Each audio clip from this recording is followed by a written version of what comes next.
बिस्मिल्लाहिर्रहमानिर्रहीम। Second year mathematics excellent section, इसका आज हमारा लेक्चर नंबर 16 है। लेक्चर नंबर 16 के अंदर हम एक्सरसाइज 3.6 इसके कुछ सवाल जो है वो डिस्कस करेंगे। तो इससे पहले अगर आपको याद हो, हमने लेक्चर नंबर 15 के अंदर हमने इसी एक्सरसाइज के गालबन 2 सवाल किए थे और ये इससे पहली 4 एग्जाम्पल्स हमने की थी। अब हम फिर चलते हैं इसके सवालों की तरफ। अब इसमें इसका क्वेश्चन नंबर 26 है, क्या एवेल्यूएट दिस इंटीग्रल।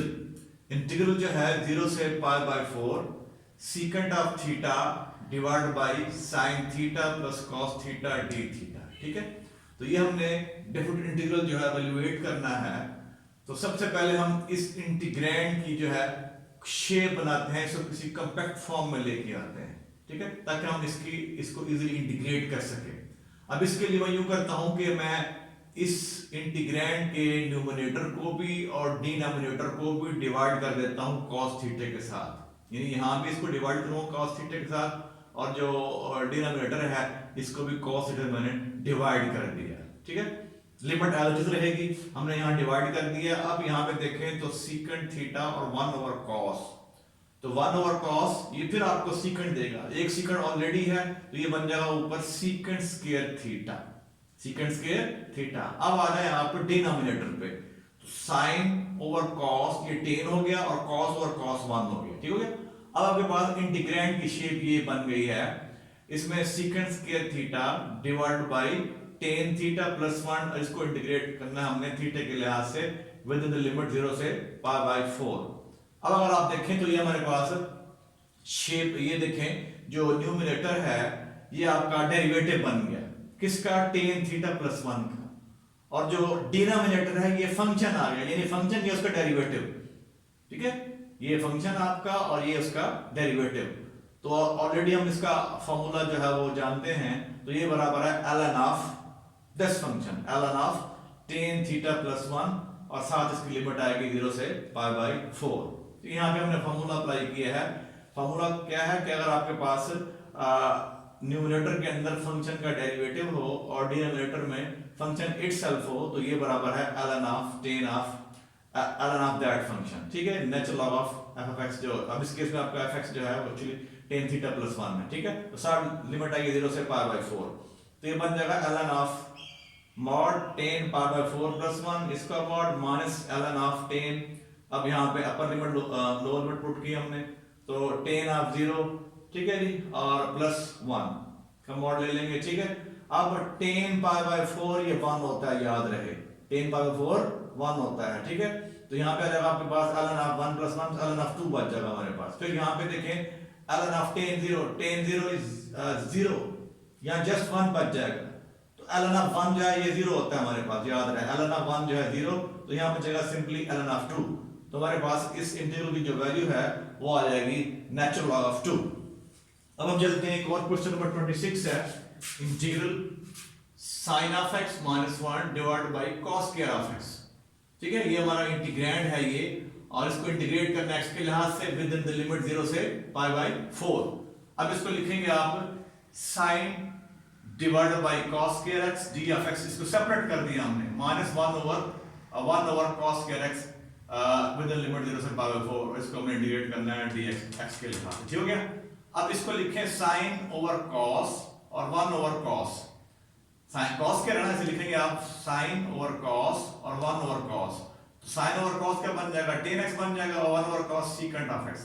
ठीक है जी, इधर आ जाए तो 1/cos square, this is secant square of x। अब आप इनको इंटीग्रेट कर देंगे, वी नो दैट हमारे पास ये चीज जो है इसका secant x tan x का एंटी डेरिवेटिव है वो बराबर है secant ऑफ x के। लिमिट साथ वैसे रहेगी 0 से π/4, और we also know that anti derivative of secant square of x is equal to tan of x। तो tan ऑफ x आ जाएगा 0 से π/4। अब यहाँ पुट करेंगे अपर लिमिट, तो secant π/4 माइनस secant 0, फिर मान लिए, फिर उसके बाद tan of π/4 minus tan of 0।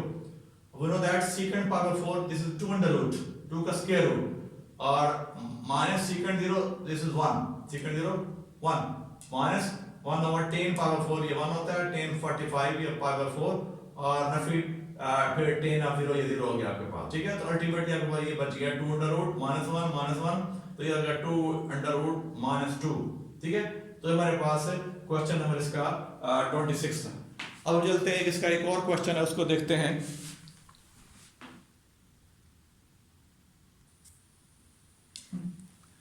Question number 28, evaluate this different integral. Integral में आपके पास लिमिट 0 से 1 है और इंटीग्रैंड जो है this is 3x divided by 4 नफी 3x इसका square root D of x। यानी इसको हमने x के लिहाज से इंटीग्रेट करना है। अब इसको यूं करते हैं कि हम इसको माइनस से ज़रब देते हैं और बाहर माइनस से भी ज़रब देते हैं। अंदर इसको न्यूमरेटर को हमने माइनस से मल्टीप्लाई किया और बाहर मल्टीप्लाई कर दिया, ठीक है। अब फिर हमने क्या करना है, ये नफी एडिटिव इंटीग्रल 0 से 1। अब यहाँ पे आपने 4 जमा कर देना है, 4 माइनस कर दिया हमने, ठीक है। ये क्यों कर रहे हैं, ताकि ये कॉम्पैक्ट किसी कॉम्पैक्ट शेप में आ जाए और इसका फार्मूला अप्लाई कर लें। तो हमने +4 किया है, -4 किया है, ठीक है जी। अब आप इसको सेपरेट कर लें, इसको 4 नफी 3x divide by 4 minus 3x का जिधर डी ऑफ x। फिर नफी प्लस आपके पास क्या हो गया, ये हो गया हमारे पास 4 हो गया ये। तो यहाँ पे ये 4 हो गया नफी प्लस का 4 इंटीग्रल 0 से 1 और 1/4 माइनस 3x इसका जिधर, इसको 4 से इसको हमने डिवाइड कर दिया डी ऑफ x। इसको सेपरेट भी कर दिया हमने, सम थ्योरम भी अप्लाई किया, ठीक है जी। अब यहाँ ये बच जाएगा 4 नफी 3x, ठीक है जी। अब इस डिवाइड बाय 4 नफी 3x। अब वी नो दैट, हम जानते हैं कि a जो है दिस इज इक्वल टू, ये बराबर होता है a का जदर और a का जदर। इसको इस शेप में लिखा हमने, एक इस जदर का कैंसिल हो जाएगा, यहाँ बच जाएगा आपके पास इंटीग्रल नफी बाहर आएगा इंटीग्रल 0 से 1 और 4 नफी 3x का जदर डी ऑफ x।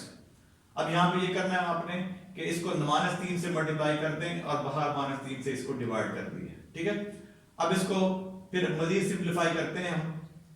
अब यहाँ पे देखें नेक्स्ट स्टेप जो हम करेंगे, तो यहाँ पे इसको फिर हम -3 से मल्टीप्लाई कर रहे हैं, माइनस ऑलरेडी है, -1/3 से इसको ये मल्टीप्लाई कर रहे हैं 1/-3 के साथ, और इधर भी अंदर इसको -3 ज़रब दे रहे हैं। क्यों, ये हम फार्मूला की शेप बन जाएगी हमारे पास। अगर आपको याद हो तो फार्मूला हमारे पास इंटीग्रल a से जो है a से b, ठीक है, फंक्शन की पावर और आगे उसका डेरिवेटिव, ठीक है।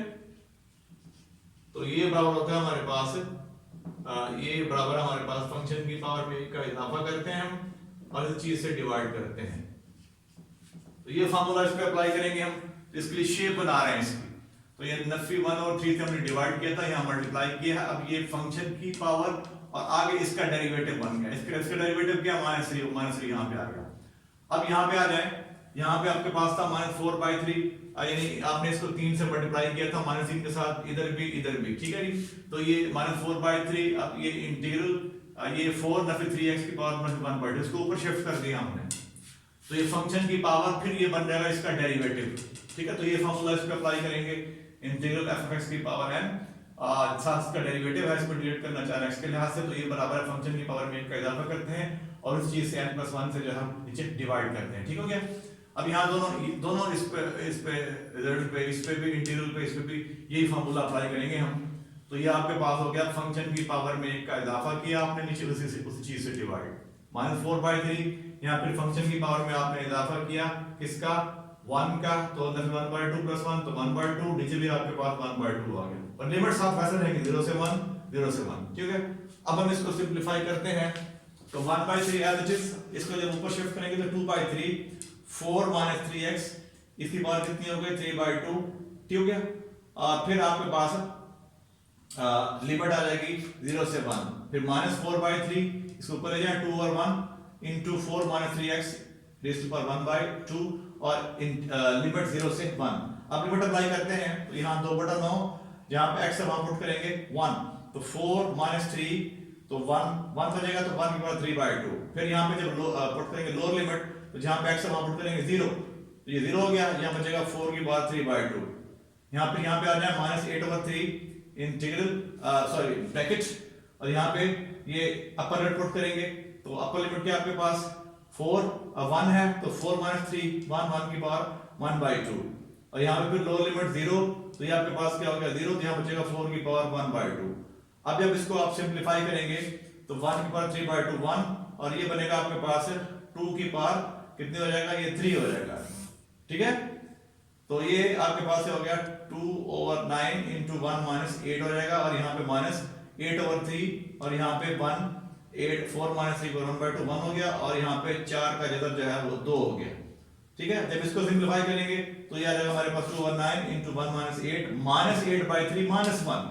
अब ये माइनस यहाँ 7 बच जाएगा, तो 2/9 × -7 प्लस 8/3, और यहाँ आ जाएगा -14/9 प्लस 8/3, और जब इसका एलसीएम लेके इसको सिंप्लीफाई करेंगे तो हमारे पास आंसर जो आ जाएगा 10/9। तो ये आपके पास इसका क्वेश्चन नंबर जो है ये था 28। इस तरह इसके मजीद जो है 2 सवाल, ठीक है जी, इनमें से आपका क्वेश्चन नंबर जो है 29, वो हम उसको देखते हैं। क्वेश्चन नंबर 29 उसको डिस्कस करते हैं। क्वेश्चन नंबर 29 है, एवलुएट दिस इंटीग्रल। इंटीग्रल में लिमिट 0 से पावर 4 और इंटीग्रेंड के अंदर 1/1 प्लस साइन ऑफ x। इसको हमने x के लिहाज से इंटीग्रेट करना है, तो इसको भी हम पहले जो इंटीग्रेंड है इसको मल्टीप्लाई कर देंगे 1 - sin x से, और इसे डिवाइड कर देंगे 1 - sin x से। ठीक है, अब इसका फायदा हमें ये होगा कि हमारे पास जो है ना ये एक फार्मूले की शेप में आ जाएगा, कॉम्पैक्ट शेप में आ जाएगा। जो हमने इसमें फार्मूले ऑलरेडी किए हैं वो इस पे हम वो फार्मूला बराबर अप्लाई करके इसको इंटीग्रेट हमारे लिए जो इसकी इंटीग्रेशन है वो इजी हो जाएगी, उसको हम इजीली कर लेंगे। ठीक है, अब 1 - sin of x divide by 1 - sin square of x। ठीक है, हमने इसको मल्टीप्लाई किया था 1 - sin x से, और इसी से डिवाइड किया था, तो ऊपर आपके पास 1 - sin of x, और नीचे divide by 1 - sin square of x। अब 1 - sin square जो है दिस इज cos square, तो यहाँ पे 1 - sin of x divide by cos square of x d of x। अब 0 से इसको सेपरेट कर लें, इसको सम से मल्टीप्लाई करके 0 से पावर 4 1 और cos square of x d of x minus integral 0 से पावर 4। अब इसको sin ओवर cos और 1/cos, साइन ये था नफी साइन और cos स्क्वायर था ना, जिसको हमने ब्रेक कर लिया sin over cos into 1/cos। ठीक है, अब ये बन गया 0 से पावर 4 इंटीग्रल, और यहाँ पे secant square x d of x minus integral ये आपका secant हो गया, और ये हो गया tan, ये tan हो गया, ये secant, तो ये बन गया इंटीग्रल 0 से power 4 secant of x tan of x। ठीक है, अब इधर देखें दोनों हमारे पास ये फार्मूले हैं, तो secant square के हमारे पास जो एंटी डेरिवेटिव है secant square x का, तो वो बराबर है हमारे पास tan of x, और जबकि anti derivative of secant of x tan of x this is simply secant of x। तो यहाँ पे हम पहुंच गए, तो इधर इसका tan हो गया, इसका आ गया हमारे पास secant, लिमिट साथ वैसे रहेंगी, लिमिट आपके पास 0 से पावर 4 है। अब चलते लिमिट की तरफ, जहां पे x से पहले पुट करेंगे अपर लिमिट, तो वहां पे tan power 4 minus tan of 0 lower limit, जहां पे x से पुट करना है अपने 0, फिर माइनस यहाँ पे secant upper limit secant of 4 minus secant of 0। अब tan 45 1 होता है, जबकि tan 0 0 है, माइनस एवरेजेस, और यहाँ पे secant power 4 this 2 under root, और secant 0 1। ठीक है, तो नफी 1 आ गया आपके पास, फिर ये आ गया 1 माइनस 2 अंडर रूट माइनस 2, और माइनस ये माइनस ये सॉरी ये, तो ये हो गया प्लस, तो ये बन गया आपके पास 2 बन गया, 1 ये है और 1 ये बन गया आपके पास, तो ये 2 हो गया, 2 नफी 2 अंडर रूट। तो हमारे पास ये क्वेश्चन नंबर 29 था। अब इस किस्म की हमने एक इसी टाइप की हमने एग्जांपल की थी एक, अगर आपको याद हो तो उसमें यहाँ पे माइनस साइन था, तो हमने वहां उसको मल्टीप्लाई किया था, डिनोमिनेटर को न्यूमरेटर को 1 + sin x से, और ये 1 + sin x से हमने मल्टीप्लाई किया था। तो ये दोनों एक वो एग्जांपल और ये 29 क्वेश्चन जो है ना एक कैटेगरी के हैं, दोनों इंपॉर्टेंट हैं, तो दोनों को आप जो है वो इनको ज़रा ज़्यादा इन पर जोर देंगे, इनको ज़्यादा थोड़ी रिवीजन करेंगे इनकी, और फिर बाकी से क्वेश्चन जो है वो खुद आप ट्राई करें, क्वेश्चन इतने से मुश्किल नहीं है। बाकी इंशाल्लाह नेक्स्ट लेक्चर के अंदर हम नेक्स्ट टॉपिक जो है वो स्टार्ट करेंगे। तब तक के लिए अल्लाह हाफ़िज़।